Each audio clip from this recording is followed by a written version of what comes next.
جس کی تعریف قرآن کر دے، اب پوری دنیا اس کی مخالفت کر دے تو ہم دنیا کو لات ماریں گے، قرآن کو سینے سے لگائیں گے۔ یہ ہے ہمارا عقیدہ۔ اب حضرت سیدنا صدیق اکبر رضی اللہ تعالیٰ عنہ کی خلافت ہوئی۔ ان کی خلافت کو 2.25 سال کم و بیش ہوئے تھے کہ ان کا اخیر وقت آیا،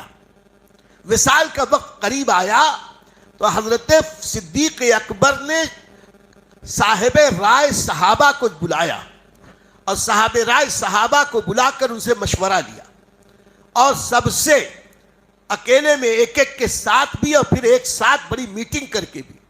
حضرت صدیق اکبر نے مشورہ لیا اور کہا کہ اب نبی کریم کے نائب کی حیثیت سے میں تھا، مجھے ایسا لگتا ہے کہ آج رات میرے لیے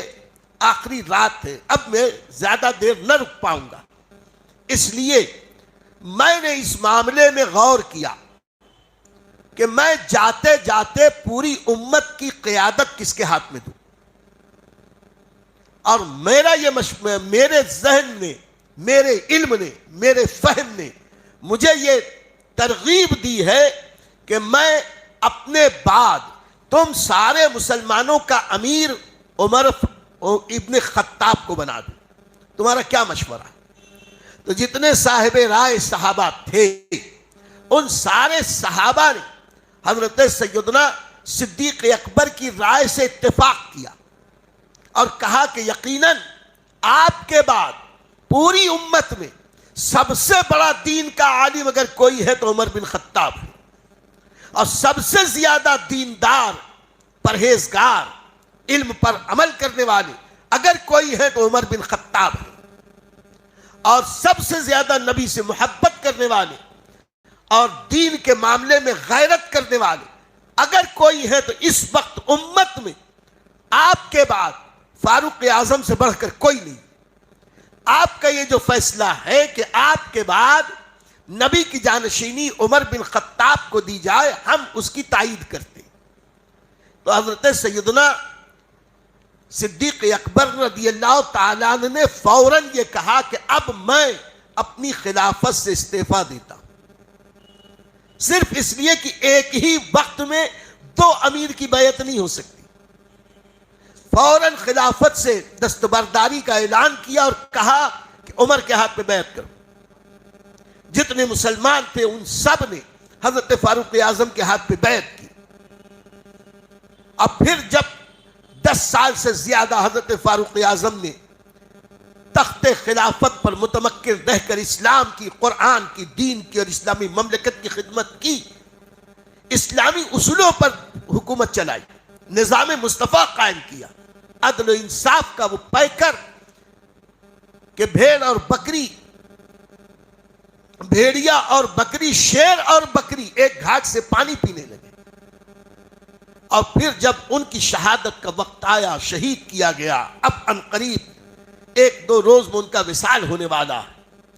تو یہ نبی کی جانشینی اور اسلامی مملکت کی حفاظت کی بات تھی، یہ کوئی شخصی حکومت نہ تھی، یہ قرآنی حکومت تھی۔ اس لیے حضرت فاروق اعظم نے کہا کہ میں اپنے بعد ابو عبیدہ ابن جراح اگر ہوتے تو ابو بکر کی طرح ان کو امیر اپنا نائب بنا دیتا، لیکن اب وہ مجھ سے پہلے اس وصال فرما چکے، اس لیے میں 6 ان افراد کی ایک کمیٹی بناتا ہوں جو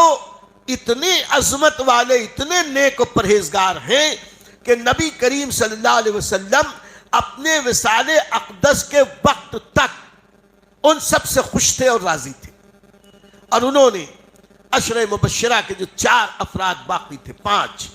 حضرت عبد الرحمن ابن عوف، حضرت عثمان غنی، حضرت مولا علی، حضرت سعد بن ابی وقاص، حضرت زبیر، حضرت طلحہ ابن عبید اللہ، یہ عشرہ مبشرہ کے 6 صحابہ۔ حضرت سیدنا فاروق اعظم نے کہا کہ میں کسی ایک کو متعین نہیں کرتا، یہ 6 افراد ہیں، یہ آپس میں میٹنگ کریں اور ان میں سے کسی ایک کے نام پر اگر سب متفق ہو جائیں اس کو اپنا امیر چن لینا۔ اس کے پہلے سلیکشن ہوا تھا فاروق اعظم کا، اب الیکشن ہونے والا ہے تیسرے خلیفہ کا،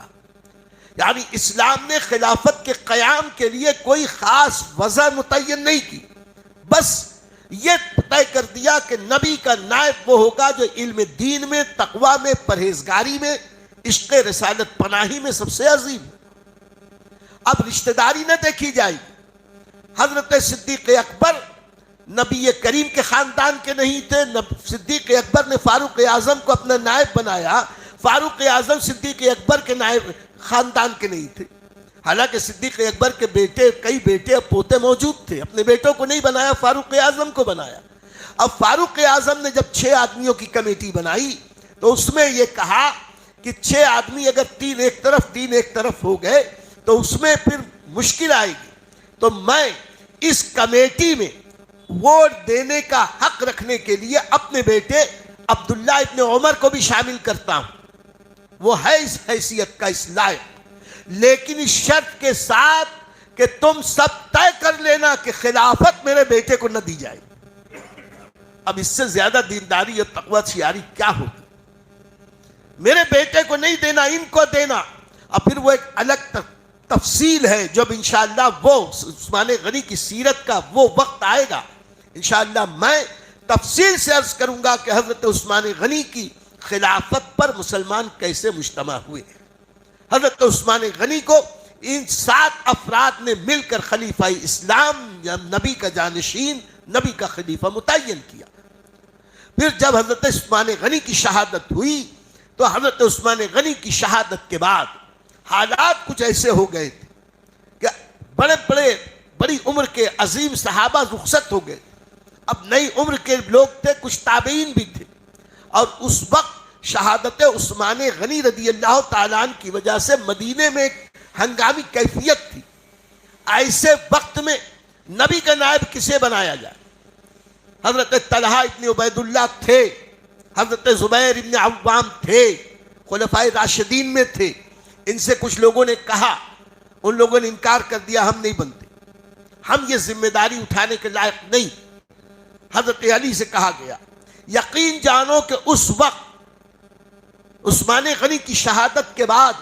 حضرت علی سے بڑا دین کا کوئی عالم نہ تھا، اور ان سے زیادہ دین پر عمل کرنے والی کوئی ذات نہ تھی، ان سے زیادہ نبی سے عشق اور محبت کرنے والی کوئی ذات نہ تھی۔ یقیناً وہ اس کے لائق تھے کہ وہ مسلمانوں میں اس وقت سب سے افضل تھے، جب سب سے افضل تھے تو حق انہی کا تھا۔ انہیں کہا گیا، ابتدا میں انہوں نے بھی کہا کہ حالات ایسے ہیں، خلفشار ہے، ہنگامہ ہے، طوائف الملوکی ہے، میری ہمت نہیں، میں نہیں بنتا۔ لیکن صحابہ کرام نے کہا، حضور